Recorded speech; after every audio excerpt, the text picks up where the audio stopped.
Hello, BitMonger family. Today we are going to be looking at is Thailand too expensive? Recently, I've noticed a massive uptick on videos of people claiming it's become super expensive and that foreigners are no longer wanted here. And this really type of negative of, you know, press that's coming out. And we can see here. you know, this video yesterday, just 2 days ago. This guy talks about is Thailand becoming too expensive? Thailand expensive, yes or no? 3 weeks ago, a month ago, tourists are skipping Thailand. $500 lie. I'd agree with that. Um, Complete cost for Thailand. Well, I'll never go back. He's living on 1,500. This is 2 months ago. He's living on 1,500 a month in Koh Samui. What we got here? Too expensive. This guy is talking about how much it's changed here in Pattaya. Um, Exchange rates. Thailand is getting expensive a year ago. Oh, this is the same guy that did the one just from 2 days ago. Um, and he's talking about the cost. Um, First of all, I would like to note Thailand can be expensive as you want it to be, or it can be super cheap. It really is dependent upon the choices that you make and the lifestyle that you want to live here. For example, we can see this guy a year ago was saying that he got charged $8 for a plate of noodles and $5 for a beer. Well, he's a sucker. Look at the menu before you buy stuff. I can buy that same plate of noodles for less than $2 near my house here, and I can get a beer at a restaurant, for I don't know what they charge for a small beer like that. My guess is like around 80 baht. So maybe $2, 250. You know, I'm not a big beer drinker, but Thailand can be expensive or it can be ridiculously cheap. Just it really depends on you. So let's just get that out of the way.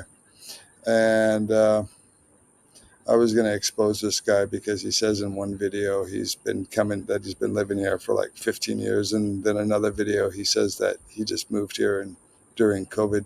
But so I'm getting different information from this guy Keese one. But whatever, he makes some interesting videos. I don't want to, you know, make him look bad. But so what I used is I basically used AI to get a handle on how much global inflation has been happening. So let's get something very straight. Inflation and prices are not just going up in Thailand; they are going up globally. Okay, when the pandemic hit, all these countries they basically turned on money printers to help save their economy and to prop up governments and this type of stuff, and that caused global inflation. Okay. So we can see here global inflation since 2020. It was low in 2020 at the beginning of COVID. But then after that, due to chain disruptions and oil prices, it went up. It peaked in 2022, primarily due to the massive money printing. They also started raising interest rates, and that caused more damage.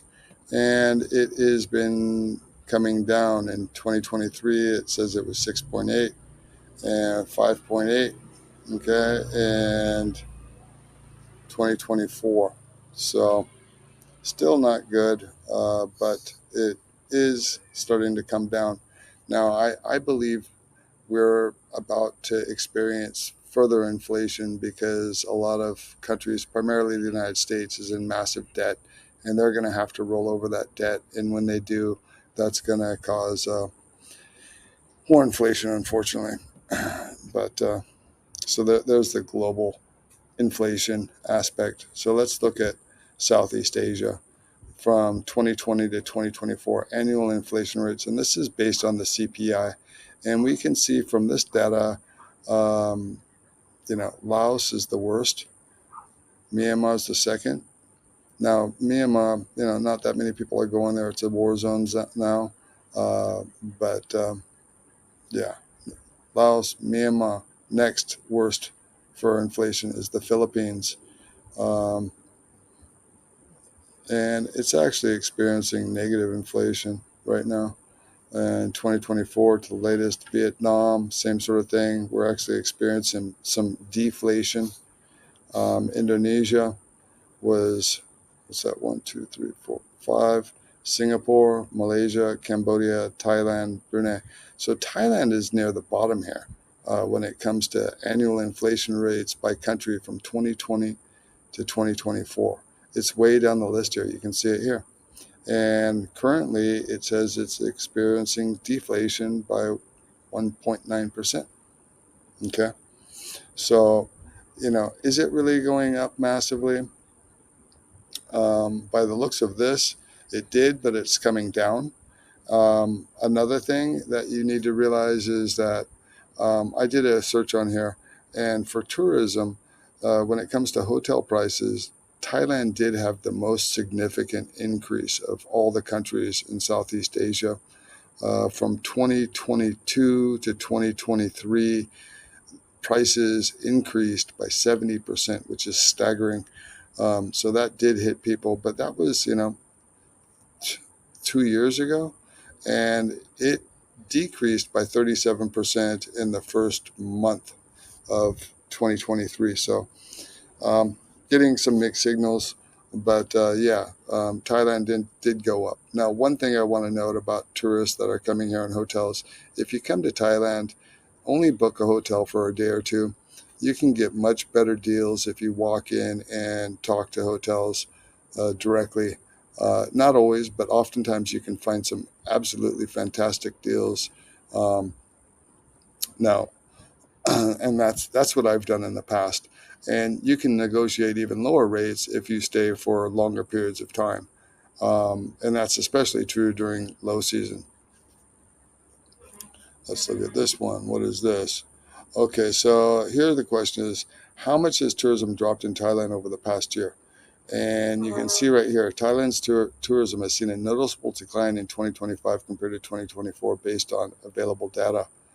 Um, so we can see foreign tourist arrival from January to June 2025. Thailand recorded 16 million foreign visitors, a 4.5% drop year on year compared to the same period in 2024. Specific monthly declines include February, March, May, and June. So the first month was fine. Okay, so first quarter, total arrivals were 9.5 million. A modest 1.9% increase over 2024 of 9.37 million. But this growth was uneven, with a downward trend from 3.7 million in January to 2.7 million in March. Okay. Now it does say Chinese tourists, a significant factor in the decline in Chinese arrivals, fell sharply. First quarter, 1.3 million, down 24% from 1.76 million in 2024. First 5 months, 1.96 million, down 32% from 2024. May 2025, 310,000 visitors, down 44.5% from 2024. So the real big hit has been in Chinese tourists. Now let me show you something. The reason why is, look at this. So if you're not familiar, a famous Chinese actor, he's not super famous, but he's well known. A Chinese actor named Wang Jing was recently abducted in Thailand.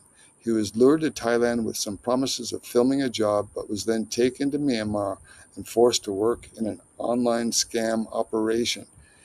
This news was huge, and it went all over China, and Thailand suddenly became a dangerous place to travel. So, and when did this happen? This happened in January of 2025. So, happened right at the beginning of the year, and since then we have seen just a massive dump, massive dump. Now, another thing that people need to be also be considering is this, and that is, since 2020, what's happened to the Chinese housing market. Now, most Chinese, they store their wealth into real estate, okay? And that is what they've been doing for ages. And that has significant declines, massive declines. I'm not sure if you're familiar, but there was the massive slowing, a downturn. And here it talks about Evergrande. Perhaps you saw this in the news. It's the largest Chinese developer was going insolvent.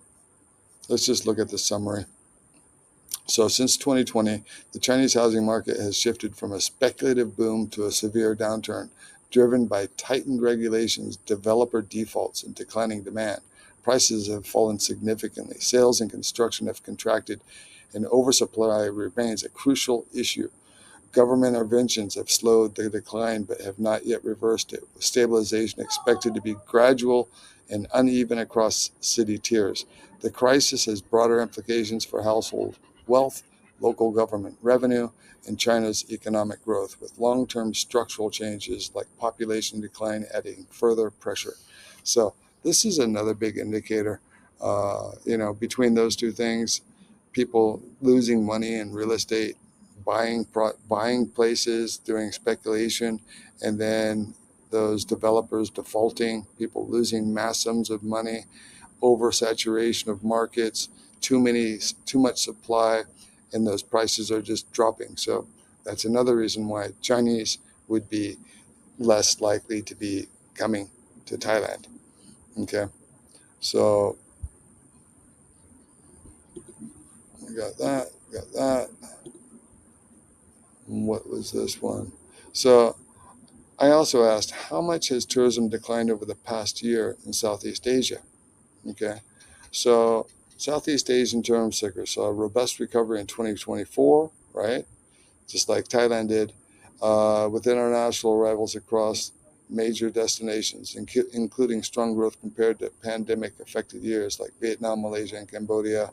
Reported significant increases in tourism arrivals compared to 2023. For instance, Vietnam recorded 17 million in 2024, a 39% increase year over year, with Cambodia 22%.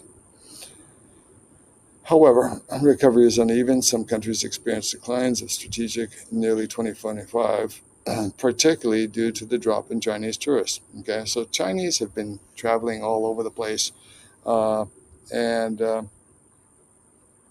that has been a main driver of tourism. Okay, so right here, specific country declines. We have Thailand. The region's number one top tourism destination experienced a 2.7% decline in foreign arrivals in the first 5 months of 2025. Okay, not even 3%. Big fucking deal. Okay, it's not that much.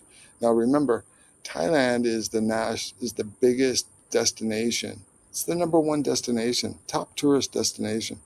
And let's face it, over time, it's going to get saturated. People are going to start looking to go to other places that are more off the beaten track. It should be expected. But let's look at what we have here too. We got the Philippines. The Philippines recorded 5.9 million visitors in 2024, falling short of 7.7 million target. Again, largely due to a significant drop in Chinese tourists. This indicates stagnation or decline relative to expectations in pre-pandemic levels. Okay, and then it says other countries' data is limited. Okay, then it talks about the contributing factors, and it talks about the Chinese problem that I just went over.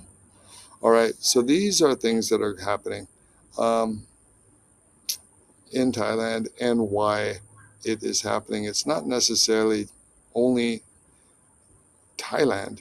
It is regional, and it is based around mostly Chinese tourists and an exchange rate that's been going to hell. So first of all, let's look at this. This is the exchange rate, the Dixie. This is the US dollar and how it holds up against other currencies. And we can see that this has just fallen off a freaking cliff. Basically since the beginning of the year, it is down massively. How much is that percent wise? Let's take a look here. It is down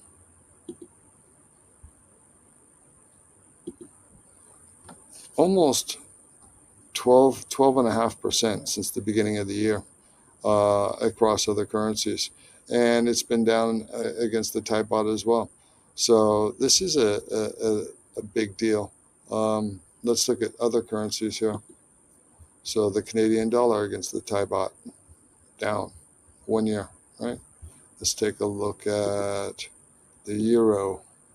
Okay, the euro got pushed down heavily, but it has started to climb back up, which is a fairly good sign. Let's look at the British pound. British pound is down. It's crawled up a little bit since the beginning of the year. And this is most likely due to, uh, Trump's, the dollar's down mainly, primarily due to uncertainty with Trump's tariffs. Chinese renminbi, let's look at that one. Wow, that one's been crushed. It's down 9.4% on the year. So there you have it. Australian dollar, it's down 13, almost 14% on the year. It's the euro again. It's down 3.5%. Not that bad. That's about in line with what Thailand tourism's down. Okay. So, anyways, you guys can see it here. Um, Currency, you got less purchasing power. You do have inflation happening, and that's a deadly combination. So, there you have it, folks. Um, Again, if you're a tourist, come here, book your room, stay a couple nights, then feet on the ground, find a cheaper place. If you're into partying, then absolutely things have gone up massively. Drinks, I think Thailand, I did a search on this earlier. Thailand is the alcohol, booze prices have increased in Thailand. In Southeast Asia, they were ranked number 4. So that's an issue, but it's not super bad. But if you're going to nightclubs and bars and you're chasing hoes, all of the nightlife and the vice and the hedonistic stuff that we love to take advantage of has gone up, okay, significantly. And that's not just in Thailand. That's across the board. Okay, it's in Cambodia, it's in the Philippines, um, it's across the board there. Um, so if you're into that type of stuff, the nightlife and partying and the ladies, uh, then expect to pay more. If you're a boozer, well then you're better off going to the Philippines. I think booze is probably the cheapest country to get drunk at, if you just buy booze from the store. But if that's your main driver in life, well then fucking God help you, and you need to change your habits.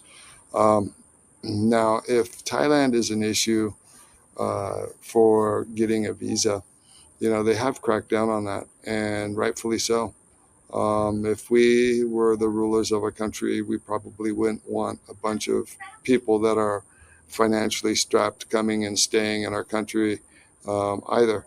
So that's expected.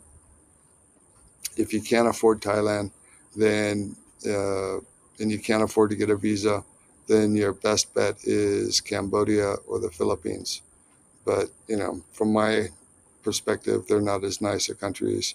They're not as developed. The infrastructure is not as good, and you know, I just think Thailand is way better all over. Um, well, there you have it, folks.